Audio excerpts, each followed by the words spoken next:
សួស្តីអ្នកនរគ្នាស្វាគមន៍មកកាន់ការចែករំលែកទាក់ទងនឹងការជួញដូរបាទ Trading Education អញ្ចឹងកាលពីប្រហែលសប្តាហ៍មុនបាទគឺយើងបានបង្កើតជាវីដេអូខ្លីៗមួយដើម្បីចែករំលែកទៅកាន់អ្នកនរគ្នាដើម្បីឲ្យសិក្សាស្វែងយល់ពីការជួញដូរក៏ដូចជាការវិភាគទីផ្សារជាដើមអញ្ចឹងកាលពីសប្តាហ៍ទី1បាទគឺយើងបញ្យល់អំពីទៀនបកគោនៃការឡើងចុះទីផ្សារកើនឡើងទីផ្សារធ្លាក់ចុះបាទសប្តាហ៍ទី2គឺយើងបញ្យល់អំពីលំហូរទីផ្សារតើលំហូរទីផ្សារកើនឡើងមានទម្រង់បែបម៉េចបាទលំហូរទីផ្សារធ្លាក់ចុះមានទម្រង់បែបម៉េចហើយទីផ្សារមិនសូវប្រែប្រួលមានទម្រង់បែបម៉េចបាទអូខេអញ្ចឹងនៅក្នុងអាទិត្យនេះផ្ទាល់បាទយើងនឹងធ្វើការចែករំលែកមួយទៀតតាក់ទងនឹងការស្វែងរកតម្លៃទិញបាទដែលល្អមានហានិភ័យទាបបាទសម្រាប់បងប្អូនទាំងគ្នាអូខេអញ្ចឹងដូចអ្នកនរគ្នាឆ្ងល់ហើយថាតើអ្នកដែលវិភាគហាងឆេងមាសបាទក៏ដូចជាគូរូបិយប័ណ្ណត្រជាតិជាដើមតើពួកគាត់អាចធ្វើការវិភាគក៏ដូចជាព្យាករណ៍ទៅនឹងតម្លៃដែលធ្វើការទិញលក់បានដោយរបៀបណាបាទអញ្ចឹងនៅក្នុងវីដេអូនេះខ្ញុំនឹងបញ្យល់អ្នកនរគ្នាពីរបៀបក្នុងការចាប់ support resistance ហើយតើ support resistance ហ្នឹងអាចមានប្រសិទ្ធភាពឬមួយក៏មិនមានប្រសិទ្ធភាពបាទអញ្ចឹងឥឡូវយើងទស្សនាវីដេអូនឹងទាំងអស់គ្នាតើ support ហើយនិង resistance គឺជាអ្វីអូខេអញ្ចឹងឥឡូវយើងចូលមកកាន់ការបញ្យល់របស់ខ្ញុំទាំងអស់គ្នាបាទអញ្ចឹងខ្ញុំបើកមកគឺមាន support ហើយនិងពាក្យ resistance អ្នកនរគ្នាបាទអញ្ចឹងខ្ញុំធ្វើការបញ្យល់មួយបាទតាក់ទងទៅនឹង support ខ្ញុំហៅថាជាតម្រ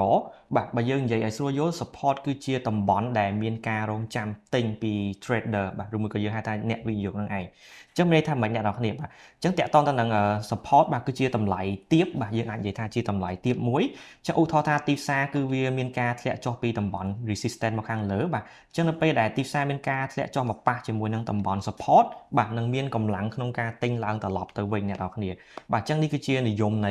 support គឺជាតំបន់ទាបជាតំបន់ទម្របាទដែលទប់តម្លៃមិនឲ្យធ្វើការធ្លាក់ចុះទៅក្រោមបន្ថែមទៀតអញ្ចឹងតំបន់នេះគឺយើងអាចរងចាំមើលដើម្បីរកតម្លៃល្អក្នុងការចូលទីផ្សារបានអ្នកនរគ្នាអូខេអញ្ចឹងនេះគឺជា support បាទអញ្ចឹងឥឡូវយើងមកនិយាយអំពី resistance វិញម្ដងបាទអញ្ចឹង resistance គឺផ្ទុយពី support នឹងឯងអ្នកនរគ្នាបាទ resistance យើងហៅថាជារបាំងបាទឬមួយក៏ជាចំណុចដែលនៅខ្ពស់បំផុតជាកន្លែងមួយដែលយើងរកឱកាសក្នុងការចូលលក់បាទឬមួយក៏ចូល sell បាទដោយសារតែតំបន់នេះបាទគឺមានកម្លាំងក្នុងការលក់បាទចុះត្រឡប់មកវិញមានន័យថានៅពេលដែលតម្លៃទីផ្សារអ្នកនរគ្នាបាទនៅពេលដែលតម្លៃទីផ្សារមានការកើនឡើងរហូតទៅដល់តម្លៃ resistance ខាងលើបាទនឹងមានការចូលទីផ្សារពីអ្នកលក់ផ្ទាល់បាទអញ្ចឹងតំបន់ resistance នេះបាទនឹងធ្វើការទប់តម្លៃមិនឲ្យមានការកើនឡើងទៅលើបន្ថែមទៀតបាទអញ្ចឹងតំបន់នេះគឺជាតំបន់មួយដែលយើងរងចាំមើលអាចនឹងមានឱកាសបាទក្នុងការចូលលក់បាទនៅតំបន់ resistance ខាងលើបាទអញ្ចឹងនៅពេលដែលអ្នកនរគ្នាចូលលក់បាទទីផ្សារនឹងមានការ retrace ចុះមកខាងក្រោមវិញបាទអញ្ចឹងនេះគឺជានិយមន័យបាទ support ហើយនិង resistance បាទអញ្ចឹង support គឺជាតំបន់ដែលយើងធ្វើការរងចាំទិញហើយ resistance គឺជាតំបន់ដែលយើងធ្វើការរងចាំរកកន្លែងលក់បាទចឹងនេះគឺជាឧទាហរណ៍ជូនអ្នកនរគ្នាអូខេចឹងឥឡូវយើងចូលទៅមើលឧទាហរណ៍ជាក់ស្ដែងអ្នកនរគ្នាថាតើ support ហើយនិង resistance បាទគឺយើងចាប់ដោយរបៀបណាបាទហើយយើងរងចាំចូលទីផ្សារដោយមើលទៅលើអ្វីខ្លះអូខេអញ្ចឹងយើងមកកាន់ទីផ្សារដើម្បីអនុវត្តជាក់ស្ដែងអ្នកនរគ្នាបាទអញ្ចឹងបច្ចុប្បន្នខ្ញុំនៅក្នុងមាសបាទនៅក្នុង time frame 1ម៉ោងអូខេអញ្ចឹងខ្ញុំមើលឃើញថាតកតទៅនឹងទីផ្សារបច្ចុប្បន្ននេះបាទគឺវាបង្កើតជាមួយនឹងតំបន់ support អ្នកនរគ្នាបាទខ្ញុំ support ខ្ញុំសូមធ្វើការគូសជូនអ្នកនរគ្នាបាទកន្លែងនេះគឺជាតំបន់ support របស់មាសបាទអញ្ចឹងនៅតំបន់ខាងក្រោមនេះបាទអញ្ចឹងបច្ចុប្បន្នបាទគឺមាសវាមានទំនោរក្នុងការកើនឡើងបាទដូចអ្វីដែលខ្ញុំបានបង្ហាញនៅពេលដែលទីផ្សារមានទំនោរក្នុងការកើនឡើងបាទគឺយើងរកឱកាសក្នុងការទិញបាទអញ្ចឹងបច្ចុប្បន្នខ្ញុំចាប់តំបន់នេះបាទជាតំបន់ support ដែលខ្ញុំរងចាំនៅក្នុងការរកឱកាសក្នុងការចូលទិញអ្នកនរគ្នាបាទអញ្ចឹងយើងរងចាំទីផ្សារបាទអញ្ចឹងយើងធ្វើការ replay ជាមួយនឹងទីផ្សារអ្នកនរគ្នាបាទអញ្ចឹងទីផ្សារមានការកើនឡើងបាទគឺយើងរងចាំបាទគឺយើងអត់ទាន់ចូលទីផ្សារទេទីផ្សារនៅពេលដែលវាឡើងបាទគឺវាត្រូវតែមានការធ្លាក់ចុះមកវិញខ្លះអ្នកនរគ្នាបាទអញ្ចឹងយើងរងចាំទិញនៅពេលដែលវាមានការធ្លាក់ចុះហ្នឹងឯងបាទអញ្ចឹងខ្ញុំរងចាំបាទអញ្ចឹងយើងឃើញថាទីផ្សាររត់ចុះរត់ឡើងបាទអញ្ចឹងបច្ចុប្បន្នវាមានទំនោរក្នុងការធ្លាក់ចុះមករកតំបន់ដែលយើងរងចាំទិញឯងបាទយើងរងចាំមើលបន្ថែមទៀតអ្នកនរគ្នា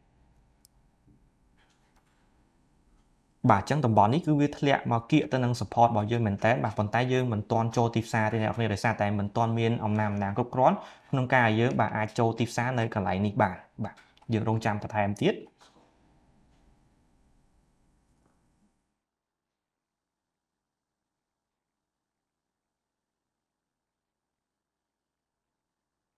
អូខេកន្លែងនេះអ្នកនរគ្នាបាទអញ្ចឹងដូចអ្នកនរគ្នាឃើញបាទអញ្ចឹងទីផ្សារគឺបានធ្វើការចុះមកប៉ះជាមួយនឹងតំបន់ support របស់យើងបាទគឺប៉ះជ្រៅខ្លាំងមែនតើអ្នកនរគ្នាអញ្ចឹងបង្ហាញថាតកតនឹងទីផ្សារបច្ចុប្បន្ននេះបាទគឺជាកន្លែងមួយដែលយើងអាចធ្វើការរកឱកាសក្នុងការទិញលក់បានបើសិនជាតំបន់មួយហ្នឹងអាចទប់ជាមួយនឹងតម្លៃបច្ចុប្បន្ននេះបាទ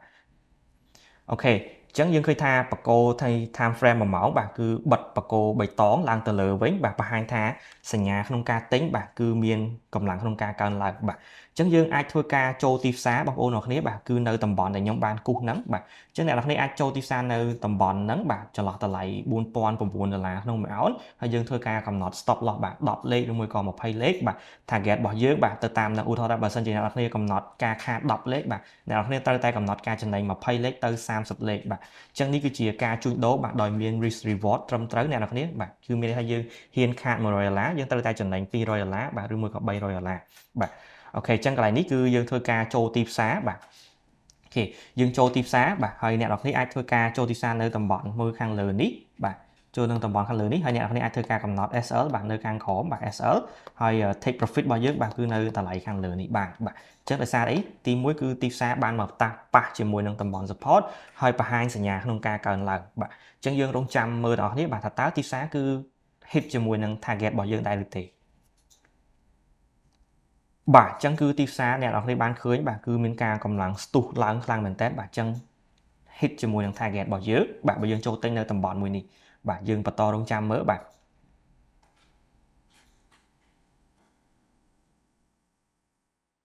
អូខេអញ្ចឹងទីផ្សារនេះគឺមានកម្លាំងក្នុងការកើនឡើងដូចទៅនឹងអ្វីដែលយើងបានព្យាករណ៍ដោយផ្អែកទៅលើការមើលទៅលើ support ហ្នឹងឯងអ្នកនរគ្នាបាទអញ្ចឹងឥឡូវយើងមកមើលទៅលើ resistance វិញម្ដងថាតើយើងអាចធ្វើការជួញដូរបាទដោយប្រើប្រាស់យុទ្ធសាស្ត្រ resistance នេះដោយរបៀបណាបាទអញ្ចឹងបច្ចុប្បន្នខ្ញុំនៅលើមាសបាទ time frame 1ម៉ោងយើងឃើញថាទីផ្សារនៅខាងឆ្វេងដៃខ្ញុំនេះបាទគឺមានទំនោរក្នុងការធ្លាក់ចុះបាទដូចអ្នកនរគ្នាបានឃើញបាទអញ្ចឹងទីផ្សារគឺមានទំនោរក្នុងការធ្លាក់ចុះបាទដោយសារតែវាបាន break ចុះមកខាងក្រោមកន្លែងនេះឯងបាទអូខេអញ្ចឹងគឺវាបានធ្លាក់ចុះមកខាងក្រោមបាទកន្លែងនេះគេហៅថា break structure ទៅក្រោមបាទហើយខ្ញុំធ្វើការចាប់បាទជាមួយនឹងតំបន់ដែលខ្ពស់ជាងគេបាទនៅក្នុងពេលបច្ចុប្បន្ននេះបាទដោយសារតែតំបន់នេះគឺជាតំបន់ដែលវាបានបណ្ដាច់បាទតម្លៃប្រែកចុះមកខាងក្រោមអ្នកនរគ្នាបាទអញ្ចឹងខ្ញុំធ្វើការចាប់តំបន់នេះទុកបាទខ្ញុំធ្វើការចាប់តំបន់នេះជាតំបន់ resistance ដែលខ្ញុំធ្វើការរកកន្លែងក្នុងការចូល sell អ្នកនរគ្នាបាទនៅលើទីផ្សាររបស់យើងផ្ទាល់តែម្ដងបាទឬមកយើងហៅថាចូលលក់នឹងឯងអូខេអញ្ចឹងខ្ញុំរងចាំបាទទីផ្សារគឺមានការធ្លាក់ចុះបាទយើងរងចាំអូខេអញ្ចឹងទីផ្សារចាប់ដើមមានការកើនឡើងបាទមករកតម្លៃដែលយើងធ្វើការរងចាំលក់អ្នកនរគ្នាបាទឬមួយក៏យើង sell អូខេយើងរងចាំ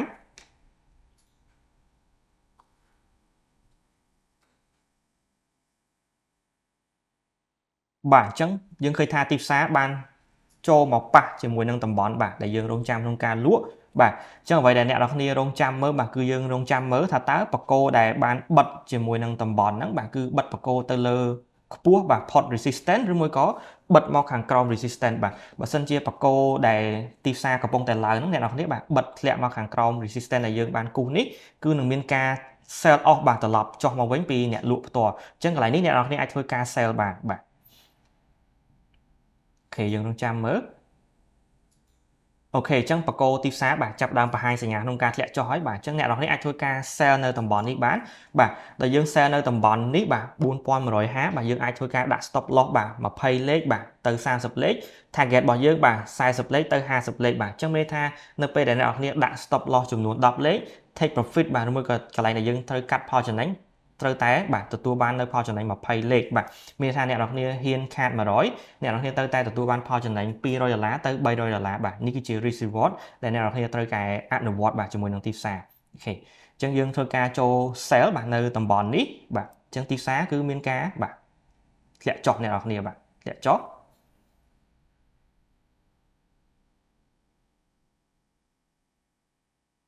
អូខេអូខេអញ្ចឹងទីផ្សារគឺមានការធ្លាក់ចុះបាទដូចទៅនឹងអ្វីដែលយើងបានព្យាករណ៍ដូចអ្នកនរគ្នាបានឃើញអញ្ចឹងបាទអញ្ចឹងនេះគឺជារបៀបដែលយើងប្រើប្រាស់ resistance ក៏ដូចជា support បាទក្នុងការជួញដូររកតម្លៃដែលល្អក្នុងការទិញក៏ដូចជាបាទតម្លៃដែលល្អក្នុងការចូល sell បាទអូខេអញ្ចឹងពីខ្ញុំគឺមានប៉ុណ្ណឹងបាទបើសិនជាអ្នកនរគ្នាមានចម្ងល់អ្វីបាទចង់សួរអាចធ្វើការទំនាក់ទំនងមកកាន់ក្រុមការងាររបស់យើងបានឬមួយក៏អ្នកនរគ្នាអាចធ្វើការតាក់ទងមកកាន់ link នៅលើវីដេអូមួយនេះបានណាដើម្បីសួរនាំបន្ថែមឬមួយក៏អ្នកនរគ្នាមានចម្ងល់អ្វីបាទចង់ឲ្យខ្ញុំបញ្យល់តាក់ទងនឹងទីផ្សារអ្វីផ្សេងទៀតអ្នកនរគ្នាអាច comment នៅក្នុងវីដេអូមួយនេះបាទអរគុណច្រើនអ្នកនរគ្នាបាទសង្ឃឹមថាអ្នកនរគ្នាទទួលបានចំណេះដឹងពីការជួញដូរមួយនេះបាទហើយយកទៅអនុវត្តបាទទទួលបានប្រសិទ្ធភាពទាំងអស់គ្នាបាទជួបគ្នានៅវីដេអូបន្ទាប់អ្នកនរគ្នាបាទ